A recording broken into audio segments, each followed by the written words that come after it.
Okay, so we are ready to start.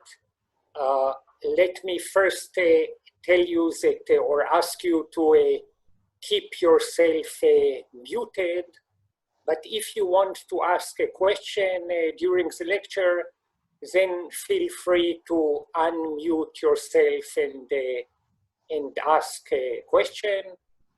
And it's a pleasure to introduce Omri Ben-Eliezer from Tel Aviv University, and he will tell us about fast algorithms in highly structured settings. Please. Thank you very much, Noga. Also, thank you for supervising me in my doctoral and master's studies. Your constant support and guidance meant a lot for me as a researcher, so thank you. My PhD thesis focuses mostly on sublinear algorithms for problems that have a complex structure. Now, it won't be realistic to go over all of the lines of research that I studied during my PhD, so we will mostly focus on one of them and mention briefly the other directions. Most of the results will be in property testing, which is a popular branch of sublinear algorithms developed initiated in the 90s by Rubinfeld and Sudan and by Goldreich, Goldwasser, and Ron. And in property testing, the goal is to understand the characteristics of some unknown data with as few queries as possible to the data. Formally, we are given query access to some unknown function f from a known domain x to a range y. And we want to understand whether the function satisfies some known property P. Now, since we are in the sublinear regime, we don't even have access to all the data. We need to resort to some approximate, some notion of approximation. So in property testing, the task is to distinguish between the case where the unknown function satisfies the property and the case that the function is far from satisfying the property, by which I mean that you need to modify the function significantly in order for it to satisfy the property. Now, many of the results, a large majority of the results in property testing assume in some way that the data is symmetric. For example, in graph property testing, it is generally assumed that properties are closed under relabeling of the vertices, which is exactly a notion of symmetry. And in structured settings where there is no symmetry, our knowledge is not as good. We don't have good structural characterizations that will help us develop will help us systematically develop efficient sublinear algorithms. We don't have a good understanding of what makes properties efficiently testable in general. We don't have good understanding for adaptivity. And in this talk, I will discuss some advances in both directions. There's still a lot to be desired, and there are many, many interesting open questions in this front. So I'll talk a bit about some of them.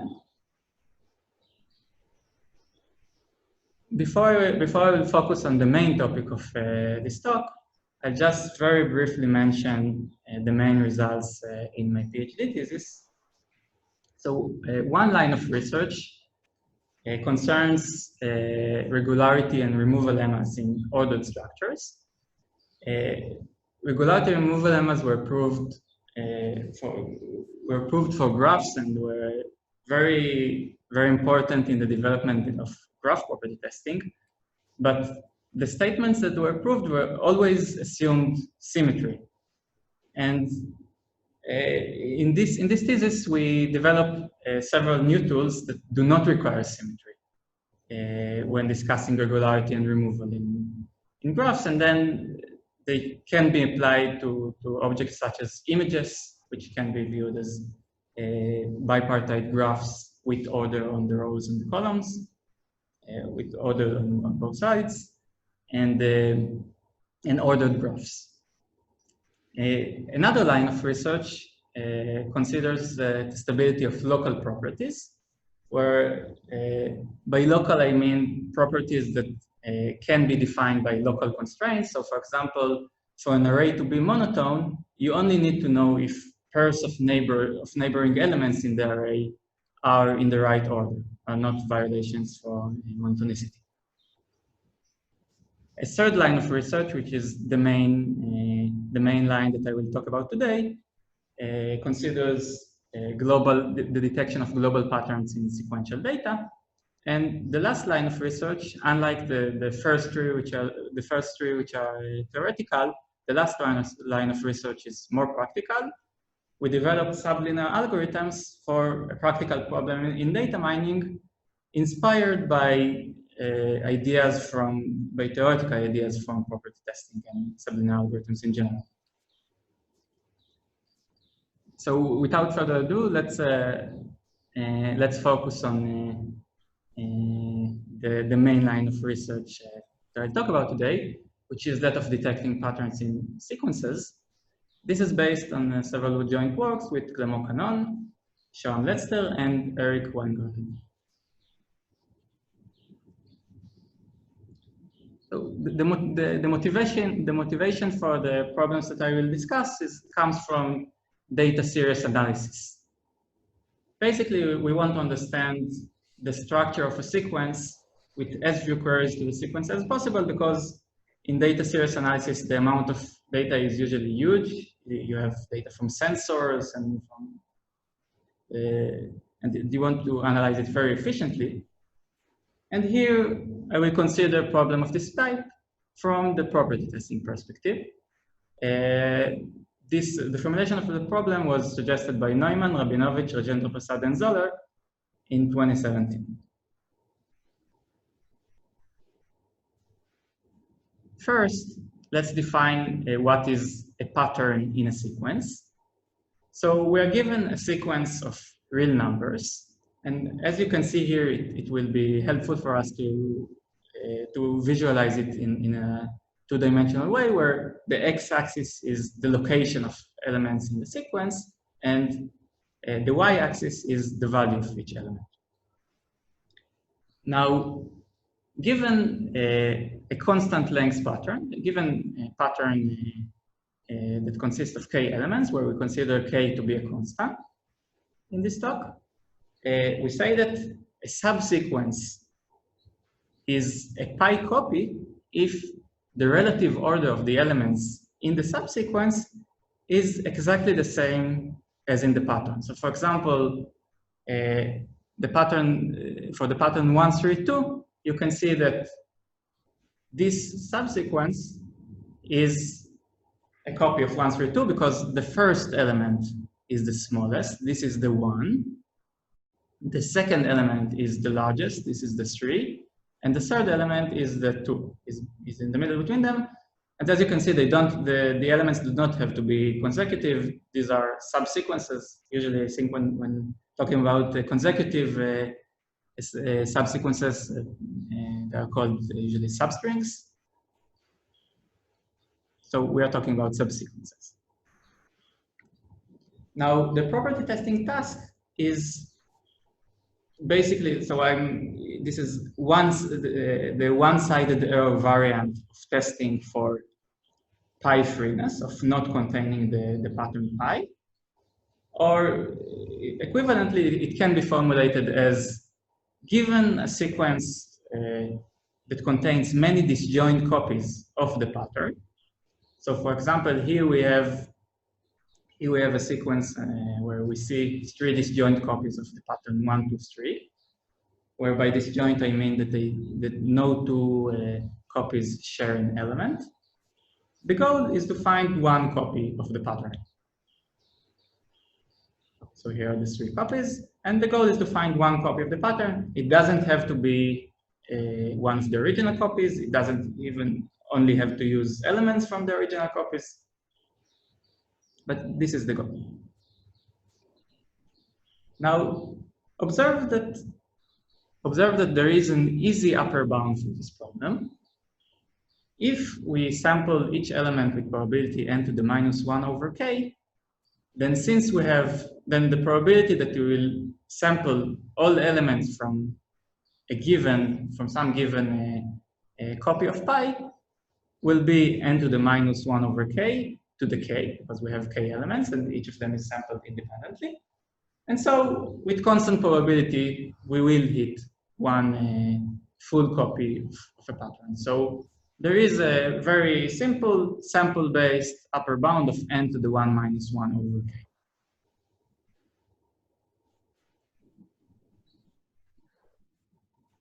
Now, before I continue, I would like to mention that monotonicity testing, which is perhaps the most well-investigated property in the testing literature, is a special case of this problem.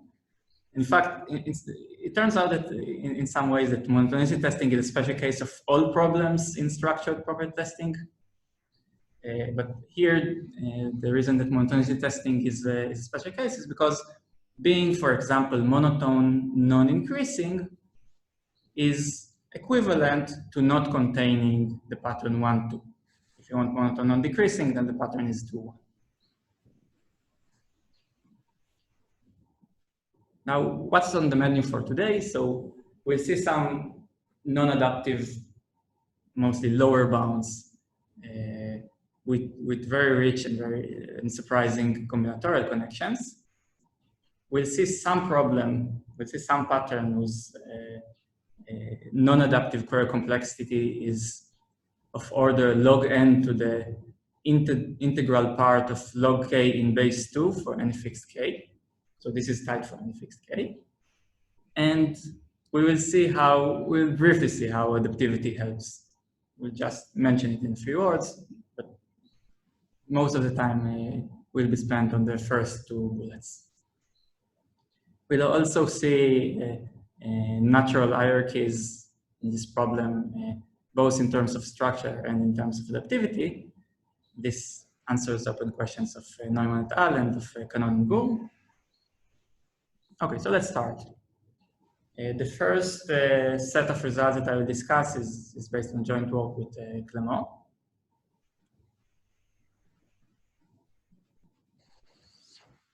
So it was observed by Neumann et al. That there is an interesting dichotomy between monotone patterns of the form 1, 2, 3 up to k, or the other, or k minus 1 down to 1. So there is a dichotomy between monotone patterns and non-monotone patterns when we consider non-adaptive algorithms. Here, by non-adaptive algorithm, I mean that all of the queries made by the algorithm are made in advance without seeing the results of any of the queries.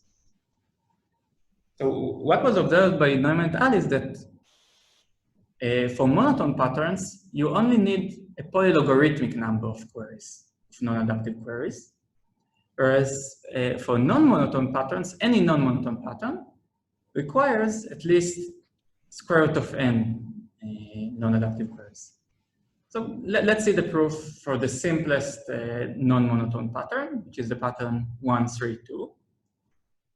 So consider the following family of constructions. A construction from the family that I would like to describe. By the way, this is a combinatorial construction. It is not the original one that Neumann et al. Proposed, but it will be easier for me to generalize it in the next slides. So the construction is composed of an almost decreasing subsequence and an increasing subsequence after it. Now, in the almost decreasing subsequence, some of the elements are flipped, some neighboring elements are flipped. And these will serve as the 1s and the 3s of 1, 3, 2 copies in the sequence. And for each pair of 1 and 3, we put exactly one element on the other side that will serve as the 2. Okay, so the construction consists of theta of n disjoint copies of 1, 3, 2 that look like this. And we will have some filler elements in a randomized amount. Now, why is this kind of construction difficult for non-adaptive algorithms to capture? So I would like to show you first that besides these disjoint copies of 1, 3, 2, there are no other copies of 1, 3, 2. So let's see why. Let's say we have some copy of 1, 3, 2 where the 3 entry is in the increasing part. But then since the 2 entry has to be both after the 3 entry and smaller than it, then we get a contradiction. We can't put the 2 anywhere. So the 3 must be located in this part of the sequence. Now, the 1 has to be somewhere before the 3 and also smaller than the 3. So the 1 has to be, and the only option we have here is that the 1 will be immediately before the 3, and the fact that there will be a pair of flipped elements, the 1, 3 of some original copy, and then the only option to complete it into a full copy is to take the original 2 that corresponded to them. So let me summarize. This is a construction where we have many disjoint copies of the pattern 1, 3, 2, and we don't have any extra copies of 1, 3, 2. Now, there is a challenge for non-adaptive algorithms to hit both the 1 and the 2 entries of the same copy, because so the number of fillers is randomized, and we actually have a birthday paradox here. In order to hit both the 1 entry and the 2 entry without adaptivity, we need at least square root of n queries. So this is a proof of the square root of n lower bound.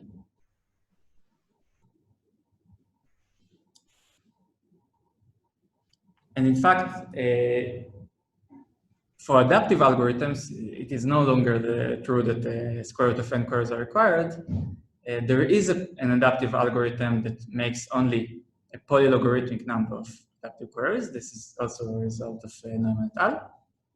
Just a question. You consider one-sided algorithm, so you must find a forbidden pattern if yes, you want to say that there is a right. Yes, although it could be shown, I'm not sure that it's true for all problems of this type, but at least for some of the variants of the problem, we know that the two-sided error variant has the same complexity.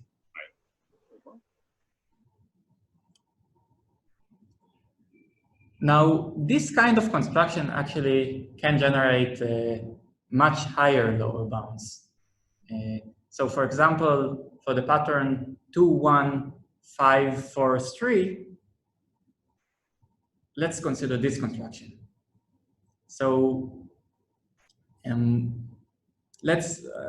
would like to show again that so here, as you can see, we have many disjoint copies of 2, 1, 5, 4, 3. And I would like to show that there are no extra copies of this pattern. Okay, let's see why. So let's say that the 5 element is to the right of its intended location. So it's either here or here. So if the 5 is here, then the 4 cannot be here. So it must be here. And then we have nowhere to put the 3. So the 5 has to be at most in this part. On the other hand, the 1 cannot be here because then the 2 has nowhere to go. So the 1 has to be at least here. And then they have to be together here. And then the 2, 4, and 3 have to be the original ones. So we don't have any extra copies of this pattern. And then to find a copy, we have to hit a 4-way birthday paradox bound. So we need n to the 3 over 4 queries in order to hit one of these original copies. In fact, so we've seen that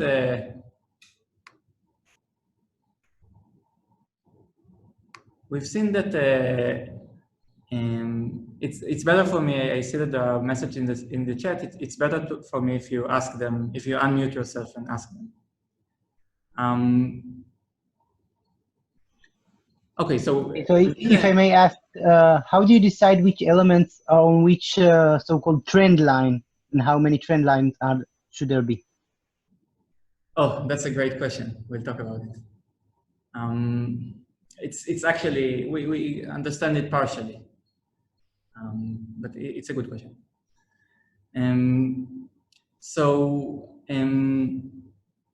Yeah, so in fact, this kind of construction can be generalized to any to patterns of any length, of any fixed length k, to show that you need basically k-wise, k-1 wise birthday paradox number of queries. And okay, let's see why. Oh, sorry. So this is so we have a lower bound n to the 1 minus 1 over k minus 1 for any fixed k. Now let's see a matching upper bound. So as I mentioned before, there is a trivial upper bound of n to the 1 minus 1 over k. This is just sample based. I mean, if you just sample any element with probability n to the minus 1 over k, you will hit a copy. So what we've seen here is that we have a lower bound that is almost matching. The lower bound is n to the 1 minus 1 over k minus 1 instead of k. And there is a matching upper bound. I won't go into detail here, but the main idea is to, which also appears in other algorithms for sequence analysis outside the context of probability testing. And this is, so the algorithm basically queries full intervals and also single elements. And it turns out that either most copies have 2 entries in the same interval, or many copies, or we are able to generate many copies via shared entries, because all of their entries are from different intervals. So as you can see here, for example, each of these 2 green elements and these 2 red ones and these 2 blue elements can combine to 132 copy. So this is the main idea of the upper bound. Now the lower bound that we've seen earlier can be generalized, and so now I will show that a lower bound, a pattern-dependent lower bound, that depends on some combinatorial parameter of the pattern that I haven't seen before. So it's a parameter that naturally emerges in this problem, and I don't think it's ever been investigated in the literature. So the parameter will be, I call it the stitching number. And the stitching number of a pattern is the minimal number of intervals that one should take between neighboring elements in the pattern, so that if you look at these segments vertically, they cover all of the elements between 1 and k. So for example, this particular pattern can be covered by 3 intervals between 1 and 6, 4 and 8, and 8 and 10. And in fact, you cannot cover it with less. It's not hard to see this. And in fact, there is a lower bound of order n to the 1 minus 1 over k minus the stitching number of pattern. And this is true for any pattern pi. So this is a pattern-dependent lower bound. Okay, so this is, for example, the construction for this particular pattern. I won't go over. I won't try to prove why this construction works, but it could be shown that this particular construction does not have any extra copies. So you could put many disjoint copies of this pattern without any extra copies, and then you need and then to hit a copy, you need the birthday paradox argument. Now, to see some special cases, any pattern where 1 and k are neighbors has a stitching number of 1. You could just take the interval between 1 and k, and it covers everything. And so for any pattern of lengths, so for any length k, there is a pattern of length k that requires n to the 1 minus 1 over k minus 1 queries. And in fact, all patterns where 1k are neighbors satisfy this. But what's perhaps more interesting, and it's also easy to show, is that for a random pattern of length k, where by random I mean that if you take, as k grows, a fraction that converges to 1 of the patterns of length k, the stitching number is either 2 or 3. And then we get that, for most patterns of length k, so we have an upper bound of n to the 1 minus 1 over k minus 1. And for most patterns of length k, we have a lower bound of n to the 1 minus 1 over k minus 3. So the message is that for almost all patterns of length k, non-adaptive algorithms, sophisticated non-adaptive algorithms beyond random sampling are almost useless. The improvement is very small. Now, the stitching number is also a special case of what we believe should be the correct combinatorial parameter. Well, this definition is not very informative, I guess. I mean, it's too informative. But roughly speaking, what I would like to, what we believe should be the right parameter is the most compact way to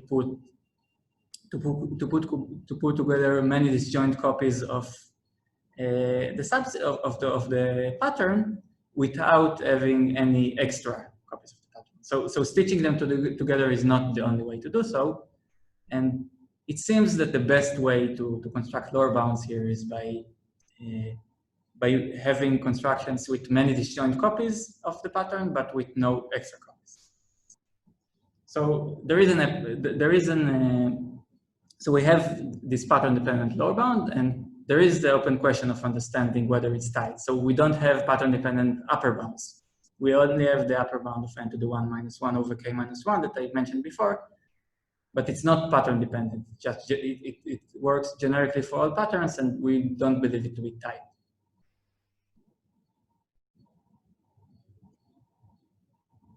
Now, although we don't know a lot about upper bounds for this problem, we do know that there is some hierarchy of structure for this problem. So for any k, there exists a pattern of length k that requires n to the 1 minus 1 over L. So for any k and L, there exists a pattern of length k that requires roughly n to the 1 minus 1 over L non-adaptive queries. So the hierarchy looks like this. For any k, there is a hierarchy like this of patterns ordered in terms of the non-adaptive query complexity. And this answers a question by Neumann et al. They asked that whether there exists infinitely many non-monotone patterns which require less than, say, n to the 0.99 queries, and the answer is yes. Besides the hierarchy of structure, there's a hierarchy of adaptivity. It was asked by Kanon and Gu whether there exists a single, so they constructed a family of properties that were a sequence of properties where each property in the sequence is, well, the R+1 properties in the sequence requires a bit more adaptivity than the R property in the sequence. And they asked whether there exists some single natural property. Sorry, they considered rounds of adaptivity. So they asked what can be done by property testers with R rounds of adaptivity. And they showed that there are properties where R+1 rounds of adaptivity give a big improvement over only R rounds of adaptivity.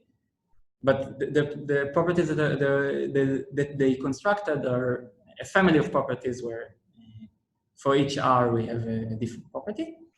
And and they asked whether there exists a single natural property that satisfies all of this simultaneously. And in fact, the property of pattern freeness for the pattern 132 satisfies this kind of hierarchy of adaptivity. Okay, I think this will be a good time for questions if you want to ask anything. Okay. So I'll continue. The rest of the talk will be about monotone patterns, where we have a relatively good understanding. So let's recall the task again. We are given a fixed pattern which is monotone. The pattern is 1, 2, 3 up to k. And we're given a sequence, an unknown sequence that contains many disjoint copies of this pattern. And the goal is to find one copy of the monotone pattern. Again, it doesn't have to be one of the original copies. Let's start by mentioning the previous results and what we were able to achieve. So for monotonicity testing, which is, as we've seen, is the case k equals 2, it is well known that both non-adaptive algorithms and adaptive algorithms require a logarithmic number of curves. So for monotonicity testing, adaptivity does not help. It was also shown by Neumann et al. That even without adaptivity, only a polylogarithmic number of curves is enough. So they were able to show that an upper bound of log n to the order of k squared. But as it turns out, the non-adaptive query complexity of detecting a monotone pattern is log n to the integral part of log k in base 2. This is true for any fixed k. You think of n as large and k as fixed. And for the adaptive setting, it turns out that testing that finding a monotone pattern of any fixed length k takes the same number of queries asymptotically as monotonicity testing, as the case k equals 2.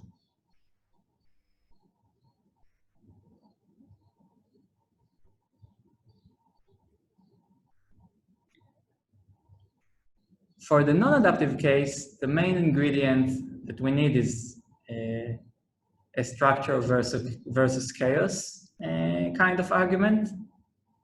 So let's first assume that we have some structure, and then and we'll see what we can do, what we can algorithmically do with it.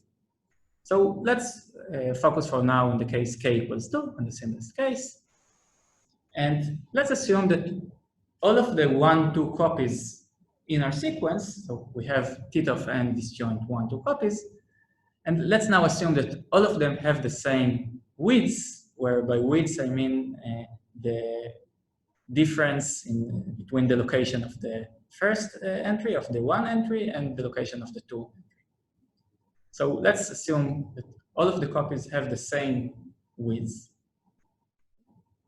And in this case, if we take a random interval and we just pick a random element from the first half of the interval and the random element from the second half of the interval, sorry, if you take a random interval from the right width, so the width is unknown, but if we take an interval from the right width and pick a random element from the first half and a random element from the second half, then with constant probability, we will hit a 1, 2 copy. It won't be an original 1, 2 copy, but it will be some 1 and some 2 that can be concatenated together to 1, 2 copy. And so the following algorithm works. For any possible widths, we consider the widths on a logarithmic scale. We just need to pick a constant number of random pairs, x and y, of these widths, widths roughly 2 to the w. And we just query both of the elements in this pair. So this particular algorithm will find a 1-2 copy, provided that all of the copies have the same widths. So under a structure assumption, we find a 1-2 copy like this. But what if we don't have this structure assumption? So we will see how to handle the situation where we don't have such structure. But before that, A quick question, Omri? Sorry? If I may, a quick question. When you choose x and y, then you only compare f of x and f of y, you don't mix the pairs? It would have been beneficial, but it doesn't matter here. I mean, the answer is we could mix, it wouldn't hurt, but the analysis would work even if you don't mix. Okay, thanks. Okay, so I would now like to discuss the chaotic case, but before that, let's run some greedy restructuring procedure of the copies. Well, at this point, you wouldn't understand why it's any good, but this innocent greedy restructuring will prove very useful for the proof. So let's sweep over the elements from left to right. And for each element that we encounter and was not already matched, we try to match it to the leftmost available element. So the first element that is both to the right of the current element and above it. So this is how the restructuring looks like. And well, it's very easy to show that the number of restructured copies is, if the number of original disjoint copies was linear in n, then the number of restructured copies is also linear in n, because each generation of a new restructured copy destroys at most 2 original copies. But still, I didn't say anything meaningful about why these restructured copies are good. But the next, also very simple claim will help us a lot. So this is why we need the restructuring. The claim is that if you take an element x and another element x prime that comes after x, and now if x is matched in this restructuring, is matched to an element y that comes after the element y prime that is matched to x prime, then the value of y is bigger than the value of y prime. And the proof is a one-line proof. So we consider what happens when our sweep encounters x. Now, x was matched to y. It was not matched to y prime, even though y prime comes after x in the location. So this means that y prime was not bigger than in value. It was not bigger than x, but y was bigger than x, and so the value of y was bigger than the value of y prime. So this is the proof. Now, what's so great about this restructuring is that it helps us make use of the chaotic case. So, okay, what if we don't have the structured case where all of the copies in the sequence have the same widths? So, or more formally, what if we don't have splittable intervals, which are intervals where there is one popular width covering a constant fraction of the sequence? So what we have is that if there are not too many splittable intervals, then there are many values L, there are many locations L in the sequence that are at the center of many copies, but that come from many different widths. So there's no, either we have many splittable intervals. This is a structure case. We have many splittable intervals with copies of a single width, where we can apply the previous analysis, or we don't have many splittable intervals, and then we have a lot of elements L, so that if you look around them, there are many copies that surround them, but they also come from many different widths. And it is crucial that each of the widths where we have elements is quite low density. There's not one high density width as in the splittable intervals case. And here we find monotone subsequences in an unexpected place. So we could just look at elements come after L, and we can apply the restructuring lemma that says that if an element, for example, this element D was before the element B, and D was matched to an element that is after the element matched to B, then the value of the element matched to D is bigger than the value of the element matched to B. So we use this lemma, and so all that we need in order to find a monotone subsequence is just to find k entries, one from each of the widths to the right of L, of the element L. So the algorithm for this case would be to pick a constant number of attempts for the element L, and for each such L and all possible widths around L, we just query a constant number of elements of the right widths with respect to L, and we only need to sample elements to the right of L. And this particular algorithm, which takes only log n queries, will find monotone subsequences. And by the way, so for the splittable intervals case, we only consider the case k equals 2, the case where the pattern is of length 2, but the algorithm for growing suffixes for the chaotic case actually works with log n queries for any fixed k. It finds monotone subsequences that are quite long. And it does so easily with good dependence on k. Okay, so we had an algorithm for the chaotic case, and again, this is the algorithm for the structured case.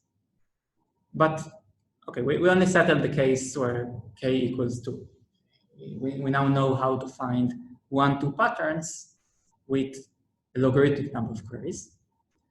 Now, to understand why we have this strange log n to the log k base 2, and as we said, under the growing suffixes condition, the chaotic condition, if this condition holds, then we are done. But if it does not hold, then we could iterate the splittable intervals conditions, the splittable interval condition, and what it looks like is roughly this.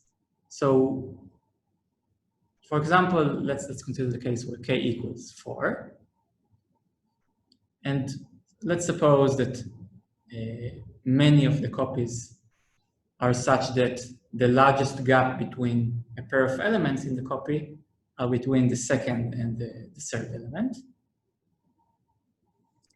And so this is a two levels iterated splittable intervals. And what we will do here, and okay, so the iterated condition says that we have, so in this interval, a constant fraction, so we have a constant fraction of this interval is covered by disjoint copies of 1, 2, 3, 4, where in particular in this part, a constant fraction is covered by disjoint copies of 1, 2, and in this part, the constant fraction is covered by disjoint copies of 3, 4. Okay, now the algorithm will simply, it's quite a simple algorithm. It will simply pick a constant number of starting points, and we will hope that, say, one of the starting points captures one of these yellow elements. And this is a reasonable hope because a constant fraction of the elements in the sequence are, well, not exactly in the sequence, but let's assume that it's more accurate that the constant number of elements in this subinterval are yellow elements. And then for log k in base 2 rounds, we will, for any element that was already sampled in previous, already queried in previous rounds, we'll consider all possible widths around it. And we will pick a constant number of new elements to query at this width. So after one round, we will, with good probability, capture some element, some one entry, because if you look at the right widths from these yellow elements, then a constant fraction of the elements at these widths are purple ones, and we will hopefully hit one of them. And also, if you look at the right widths with respect to the other part, it's a different width. We will, with good probability, hit some 3 element or some 4 element. It will be hard to hit both 3 element and the 4 element that can be combined together because the distance between them is very small, and we query elements very sparsely in this width. But this is the reason we run another round of the algorithm. So after for the iteration where I equals 2, we pick any of these elements and query again a constant number of elements at all possible widths. And then when you consider this one that we hit in the previous round, then and you look at the right widths, then you will hit with good probability an element from here. And this combines to a 1, 2, 3, 4 copy. So we've seen that with log squared n queries, we hit a 1, 2, 3, 4 copy. And more generally, the reason the answer for the answer is always at most log n to the log k in base 2, the integral part of it, which is, it's unusual to see the integral part, I guess, as cleanly as here. The reason is that basically taking an element and querying the element at all possible widths around this one.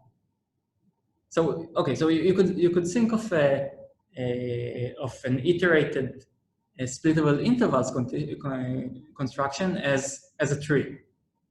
And basically, taking an element and querying all elements, querying a constant number of elements at all possible widths around it, is like querying a branch in this tree.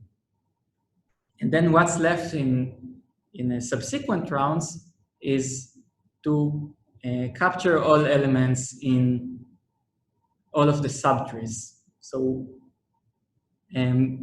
what the recursion does is basically it captures some branch of the tree and leaves for the subsequent rounds of the recursion to capture subtrees that were decomposed from this branch, branches.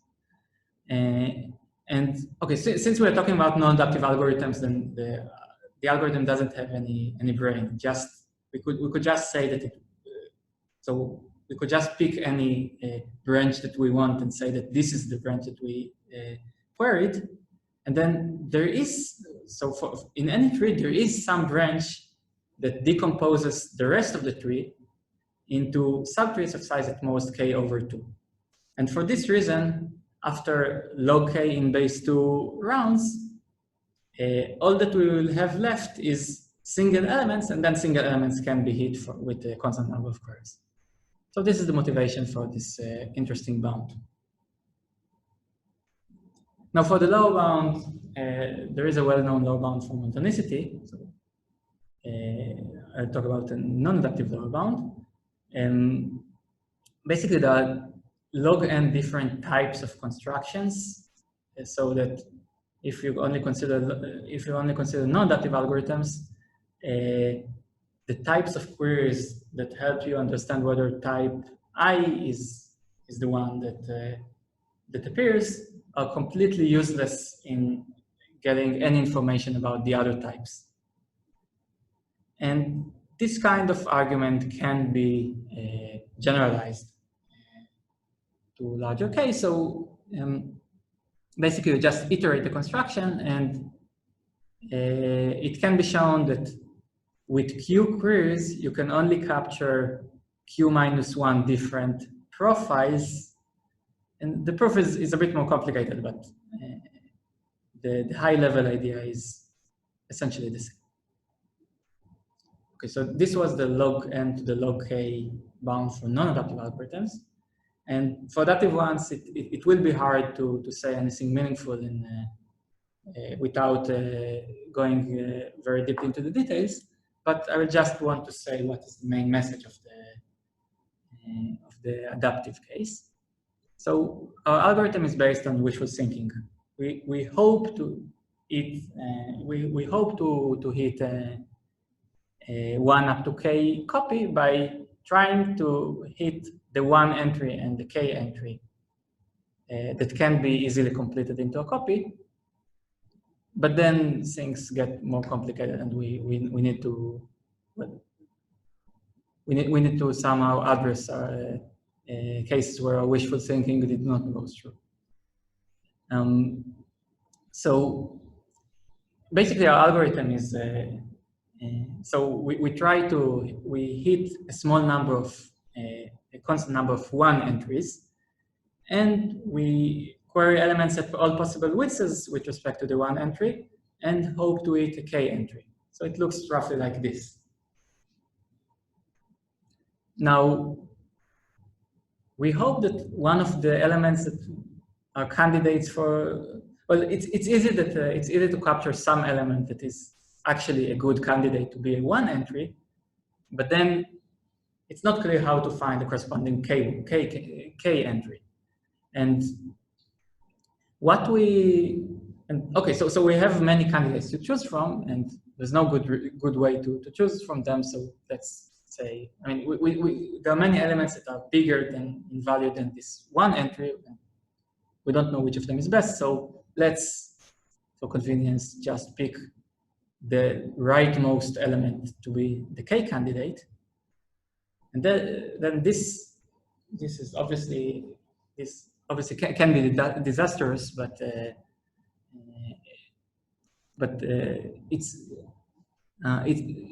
it can be shown that this k candidate, this y star, which is the rightmost possible k candidate, is either correct or it is too far away. So it turns out that one of the candidates will be the right one, but we just don't have a way to find it. But it might be that the candidate that we picked is too far away, and then to handle this case, which we call the overshooting case, we need to robustify our structural statement. And in fact, it turns out that the structure versus chaos condition that we have is that either we have growing suffixes, or any interval that contains a splittable interval is dense with copies. And this can be used to recurse. It's more complicated, so I don't want to go into this here. And okay, this is what I have to say about, this is what I want to say about the adaptive case. And let me conclude with several open questions about this line of research. So I think the most interesting open question is regarding adaptivity. This question was asked by Neumann et al.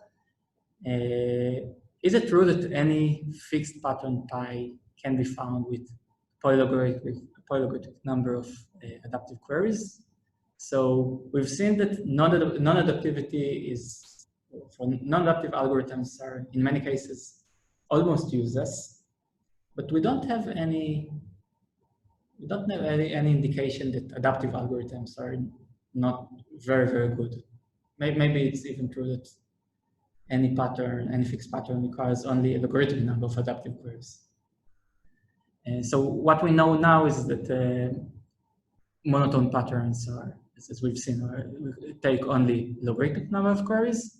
It's also known, it was shown by Norman et al., that the pattern 132 also requires a polylogarithmic number of queries. And basically that's it. We don't know anything about non-monotone patterns of length, at least 4. So I think this is the most interesting question. And also conceptually, it will be a very interesting message if patterns can be found in sequential data very, very efficiently, but only with adaptivity. Other questions that are interesting are to obtain upper bounds that are non-adaptive and pattern dependent. Right now, the upper bound is only a generic one. To get a good dependence on K, so we focused on the case where K is constant, and then the dependence in K is exponential. It's between K to the log K and K to the K. But at least for monotone patterns, I don't see a reason why the dependence should be exponential in K. For general patterns, it might be the case that the dependence should be exponentially K, because the exact version of this problem, when K is large, when K can depend on N, is actually NP hard. So it's quite reasonable to, so it's reasonable to believe that either the dependence in K or the dependence in the proximity parameter should be exponential for general patterns. And finally, we talked about a property testing variant of this problem, but also the problem of approximately counting the number of copies of the pattern in the sequence is also interesting. So it's easy to show that if you take if you want only an additive approximation to within a plus minus epsilon times n to the k of the number of copies, then you only need a constant number of queries and constant running time. And there are also some relatively easy lower bounds that show that if you want an additive approximation of n to the k minus 1, then you need to query basically everything, and you have a running time lower bound of at least n, but we don't know anything other than that. So I think this is also an interesting question. So I conclude here. Thank you.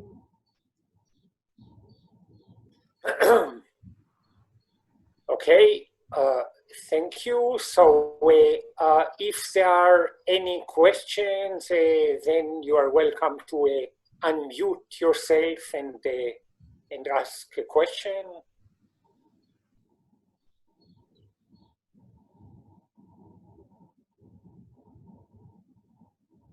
Let me ask something. So you said that for the adaptive case, the only case where polylog is known besides the monotone patterns is 1, 3, 2, or are there any other examples? No, just 1, 3, 2, although, and obviously any pattern of length 3, because all of them are symmetric to each other. And I would believe that, for example, patterns that are almost monotone, so if you take the monotone pattern of length 100 and then you flip the 2 and the 3, then it will still be easy adaptively, because it's kind of like 1, 3, 2. It's a concatenation of 1, 3, 2 in the monotone component. Okay, but you don't know it formally at the moment. No, but I would guess this is not 100. Okay. Any other questions? Yes. Did you think about, instead of patterns, permutation patterns, did you think about tournaments, non-transitive tournaments as the patterns, generalization of patterns?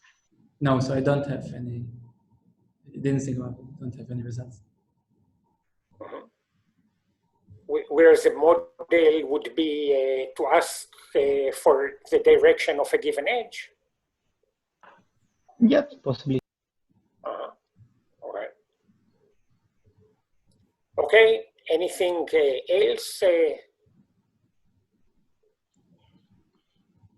Okay, so let's thank Omri. The way to thank is either by reactions or by unmuting yourself and clapping hands. Let me do this. Okay, thanks. And Omri will stay another 5 or 10 minutes if you still want to ask questions privately, and otherwise feel free to leave the meeting. Thank you all for coming. Thank you.